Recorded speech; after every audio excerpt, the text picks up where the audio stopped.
안녕하세요. 고릴라TV 구독자 여러분. 저는 김홍일 PD입니다. 오늘도 이재모 대표님 모시고 새로운 기업을 소개해 드리도록 하겠습니다. 네, 안녕하세요. 네, 안녕하세요. 오늘 소개해 주실 기업은 어떤 기업일까요? 네, 오늘은 그 동성 화인텍이라고 하는 기업을 제가 말씀을 드리려고 하는데, 네. 이 회사는 경기도 안성에 예전에는 본사랑 공장에 같이 위치를 하고 있었는데, 네. 이제 본사는 이제 부산으로 이전을 했고요. 네. 이제 생산 이제 기지, 그다음에 연구소단에서 안성에 이제 위치를 하고 있어요. 네. 그래서 제가 직접 다녀왔습니다. 뭐 산업 전방 산업단은 어떤 산업이라고 볼 수 있을까요? 조선 기자재 업체니까 조선 업황과 가장 일단 밀접하게 사실 연관성이 있고요. 네. 원래 이 회사의 본업이 그 단열재 쪽이라서 사실 이게 뭐 조선 업계에만 쓰이는 건 아닙니다. 네. 다른 쪽에 쓰일 수 있는데 지금 매출 비중 자체가 많이 그쪽에 집중되어 있기 때문에 조선 기자재 업체로 많이 분류가 되어 있죠. 오시는데 안성까지 가시는데 2시간, 다시 서울까지 오시는데 거의 3시간 가까이 걸리셨다고 들었어요. 네, 제가 웬만하면 그 대중교통을 이용해서 움직이는데 네. 동성 화인텍의 이제 위치상 대중교통으로 이동을 하기에는 좀 무리가 있어서 현실적으로 그렇죠. 네. 네, 그래 차를 타고 좀 이동을 했는데 갈 때는 그래도 좀 덜 막혔습니다. 1시간 반 걸렸는데 네네. 올 때는 이제 퇴근 시간하고 이제 겹치다 보니까 한 3시간 정도 걸린 것 같아요. 제가 5시 전에 분명히 탐방을 마치고 출발한 것 같은데 집에 도착을 하니까 거의 8시가 된 거죠. 정말 고생 많이 그래서 하셨습니다. 네, 오며 가며 네. 이제 쉬는 시간 다 포함하니까 한 5시간은 네. 걸렸다 이렇게 보시면 될 것 같습니다. 네, 그만큼 보람 있는 탐방이었길 바라면서요. 저희 동성 화이텍 리포트 읽으면서 설명해 드리도록 하겠습니다. 네, 동사는 제가 11월 30일 날 탐방을 다녀왔고요. 12월 2일자로 해서 보고서는 발간을 했기 때문에 네. 보고서는 저희 그 그로스 리서치 홈페이지 들어오시면 또 다운을 다 받으실 수가 있습니다. 언제든지 들어오셔가지고 받아서 잘 읽어봐 주시길 바라겠고요. 네, 저희 항상 링크 첫 번째 댓글에 고정되어 있으니까요. 자, 바로 링크로 눌러보시면은 가실 수 있습니다. 네, 이 회사는 업력은 꽤 됩니다. 1985년 설립되었었고 1997년도에 코스닥에 상장됐으니까 사실은 주식시장에서도 업력이 거의 한 25년 이상 꽤나 좀 된 기업이에요. 그래서 네. 사실은 전통적인 사업을 하고 있는 회사이고요. 이 회사는 한 단어로 이거를 이제 기억하시면 될 것 같습니다. 초저온 보냉제라고 하는 단어가 가장 핵심적인 단어가 될 것 같고요. 조선 기자재 업체다. 이렇게만 그래도 이해하시면 어느 정도 이 회사가 무슨 사업을 하고 있구나 우리가 알 수 있습니다. 전방 고객사는 일단 메인 고객사는 현대중공업, 삼성중공업이고요. 대우조선해양이 최근에 다시 이제 고객사로 들어오는 것으로 보입니다. 신규 수주를 받으면서 대우조선해양 쪽으로도 물량이 조금씩 나오고 있기 때문에 국내 조선 3사 고객사로 확보를 좀 하고 있다 이렇게 보시면 되고요. 신규 사업으로 이제 미래 먹거리가 될 겁니다. 암모니아 운반선, 액화, 수소 운반선 등 결국 이 선박을 만드는 업체들도 이제 미래지향적으로 가야 되니까 기존에 하고 있던 사업에서는 현금을 좀 만들어내고 새로운 쪽에서 선박의 어떤 형태가 나왔을 때 대응을 좀 해야 되니까 이런 쪽에서 연구 개발을 지금 열심히 하고 있다 이렇게 보시면 되겠습니다. 아직 양산이나 이런 건 거리가 있지만 중장기 사슬의 먹거리 이렇게 생각하고 있는 거군요. 그렇죠. 사실 이 조선업 자체가 뒤에도 말씀드리겠지만 지금 수주받는 그 물량들이 대부분 네. 2025년, 26년 그러니까 한 3년, 4년 뒤에 나갈 물량들을 최근에 사실 수주받은 거거든요. 매출로 연결된. 그렇죠. 그러니까 네. 지금 사실 수주 나온 것들도 꽤나 오랜 뒤에 매출이나 이익이 좀 나올 그런 시기이기 때문에 이런 것들은 결국에는 2030년 정도 뒤에 네. 그때도 결국 조선의 업은 살아 있을 거고 사이클은 계속 돌릴 그렇죠. 거잖아요. 네. 그때 이제 어떤 배 형태, 규격 이런 것도 다 달라질 거니까 네. 그다음에 시장에서 요구하는 스펙이 또 다 달라지다 보니까 이제 그런 걸 미리 준비하고 있다 이렇게 보시면 되겠습니다. 네, 동서에 대한 투자 포인트 말씀을 드리겠는데요. 한 단어로 이렇게 표현할 수 있을 것 같습니다. 결국 이 조선 업체가 수주 베이스의 사업이에요. 그러다 보니까 수주가 얼마나 많이 나왔냐, 앞으로 수주가 또 많이 나올 수 있느냐, 그리고 이거를 매출을 반영을 할 때 얼마나 수익성을 가져올 수 있느냐, 이게 매우 중요합니다. 일단 수주 차원에서 볼 때는 국내 그 조선사가 주요 고객사이다 보니까 전방 고객사들이 수주를 받은 다음에 그 다음에 조선 기자재 업체들이 수주가 나오는 이런 형태가 됩니다. 이건 제가 다시 한번 설명드리겠는데 여기 보시면은 일단 선주로부터 조선 업체들이 수주를 받습니다. 그러면 수주를 받은 상태에서 배를 이제 만들기 위해서 설계 작업에 들어가요. 네.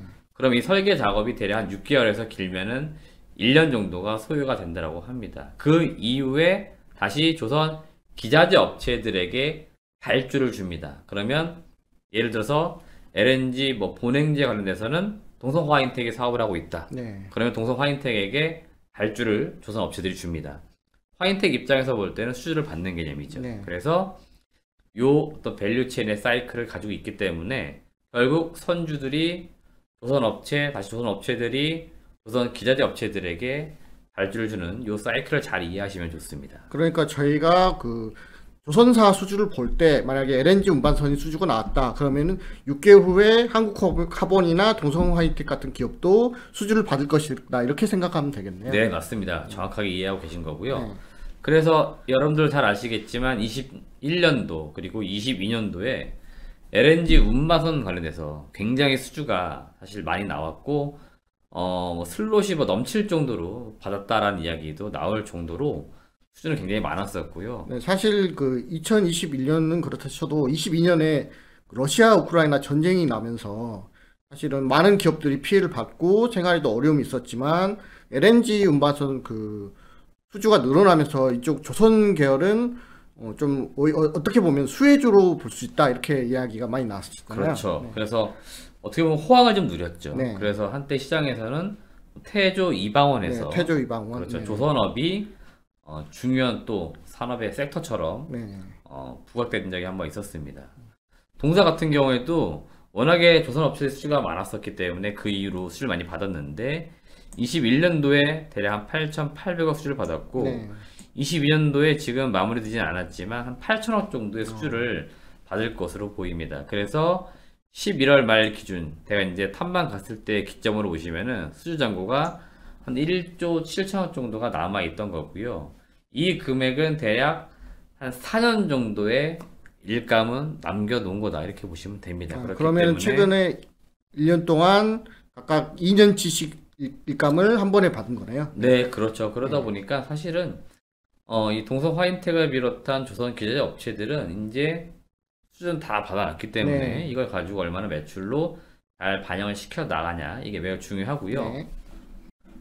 동사가 그 LNG선 한 척당 대략 평균적으로 보시면 한 160억에서 200억 정도 매출이 이제 반영이 된다라고 합니다. 네. 요거는 이제 그 환율에 따라서 조금씩 매출 반영 시점이 다르다 보니까 평균적으로 이 정도 범주 내에서 매출이 발생이 된다라고 보시면 되겠고 연간 한 20척 정도 LNG선을 제작할 수 있는 생산 캐파를 지금 가지고 있다라고 합니다. 그렇다고 보면은 최소한 저희 동성화이텍은 최소 4년 동안은 3,200억 내지 4,000억 매출은 보장이 된 거네요. 그렇죠. 그래서 사실은 수준 다 받아놨었고 물론 이제 추가로 수준 또 받을 거지만 네. 이미 받아놓은 물량만 놓고 보면은 연간 최대 한 4천억 정도 매출에 대한 부분은 지금 거의 확보를 해놓은 상태이다 이렇게 보시면 됩니다. 네. 근데 여기에서 이제 또 의문점은 뭐냐면은 생산 캐파라고 하는 게 정해져 버리면은 고정이 결국 됐습니다. 네, 매출을 낼 수 있는 최대치가 정해져 있다 보니까 기업 가치도 네. 그렇죠. 기업 가치도 이제 어떻게 보면 한정이 되어 버릴 수밖에 없어서 시장에서는 증설을 안 하느냐 또 하느냐 이런 것들에 대한 의문점이 굉장히 많습니다. 그래서 제가 그거를 좀 설명드릴게요. 네.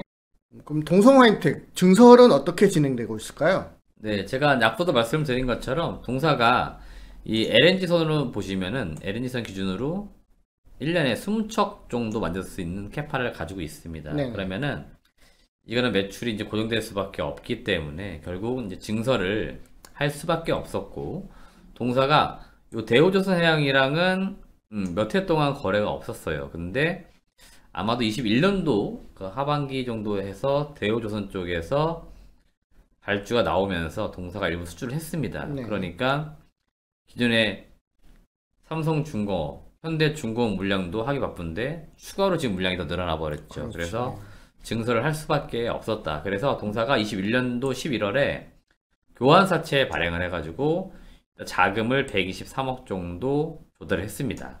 그래서 현재까지 대략 한 50억 정도를 사용해가지고 증설을 진행 중에 있고, 이게 올 연말 정도면은 캐파는 지금 확보가 되는데 대략 24척까지 만들 수 있는 캐파는 확보가 된다, 이렇게 보시면 됩니다. 상식적으로 생각해도 20% 이상의 캐파가 추가적으로 더 늘어난 거네요. 그렇죠. 일단은 기본 캐파는 이렇게 늘어났고요. 지금 뭐 해외 유수 어떤 리서치 자료들에 따르면은 내년도에도 지금 조선 업체는 추가적 수주가 있을 거로 예상이 됩니다. 지금 조선 업체도 그렇고 기계자 업체들도 캐파가 거의 꽉 차 있는 상태예요. 그러니까 지금 생산 시설을 더 늘려야 됩니다. 그러다 보니까 동사는 지금 아직 전방 업체가 어떻게 하는지 동향을 살피고는 있는데, 아무래도 수주가 더 있을 것으로 기대가 되기 때문에 선제적으로 증설을 좀 해야 된다, 그런 생각을 지금 가지고 있어요. 그러다 보니까 여기 보시면 선제적인 대응을 위해서 최대 28척까지도 대응 가능할 정도로 증설을 할 계획을 지금은 잡고는 있는 겁니다. 일단 계획만 잡고 있는 거예요. 아직 진행되고 있지는 않습니다만은 지금 전방 시장 동향을 따져가지고 하겠다고 이야기하는 거고요. 결론적으로 생각하면 이미 20% 추가 캐파는 내년에 완료가 되고 추가로 20%를 더 늘릴 계획이 있다, 이렇게 보시면 되겠습니다. 그래서 결국 추가 캐파를 위해서 자금이 또 필요할 텐데 이미 교환사채를 발행해가지고 남아있는 자금이 있습니다. 네. 지금 계획상 한 60억 정도의 자금을 더 써가지고 캐파를 늘릴 수 있으니까 향후에 뭐 유상증자라든지 채권 발행 같이 자금을 더 뭐 조달해야 되는 그런 이슈는 없다, 이렇게 보시면 됩니다. 작년 11월에 123억 원을 조달했는데 50억 원을 사용했다고 하니까 추가로 70억 원이 남아있으니까 이슈가 없겠네요. 그렇습니다. 그래서 자금에 대한 이슈는 없으니까 그런 점도 우리가 투자할 때 꼭 체크해야 되는 것들이라서 제가 한번 물어봤는데 이런 것들도 답을 좀 얻을 수 있었습니다. 그러면 동선화이텍 매출은 어떨 것인가, 실적은 어떨 것인가 한번 설명해 주세요. 네, 이 업계가 항상 그런 이야기들이 있어요. 수주가 먼저냐, 실적이 먼저냐.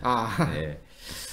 물론 이제 다 생각하는 건 다 다를 것 같아요. 근데 일단 이쪽 업계는 수주가 더 중요합니다. 수주가. 향후에 수주가 더 많이 나올 수 있냐 중요한데 주주 입장에서만 놓고 보면요, 돈을 벌어야죠.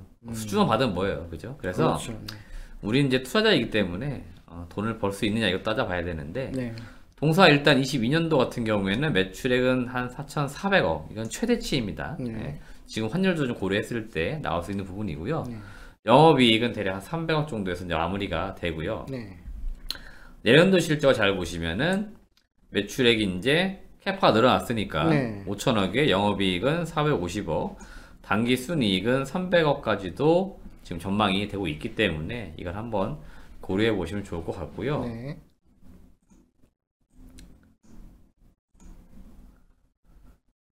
영업이익률 좀 말씀을 드리겠는데, 영업이익률에서 가장 중요한 게 이 원가입니다. 그러니까 수주를 받은 시점이랑 실제로 배를 이제 만들면서 나가는 그 시점이 좀 차이가 있기 때문에 원재료 가격 동향도 매우 중요한데, 21년도 10월부터 해서 22년도 2월 달까지 했을 때 원재료가 굉장히 비쌌다라고 합니다. 그래서 동사가 올해 그 1분기 실적 잘 보시면 영업이익률이 굉장히 안 좋아요.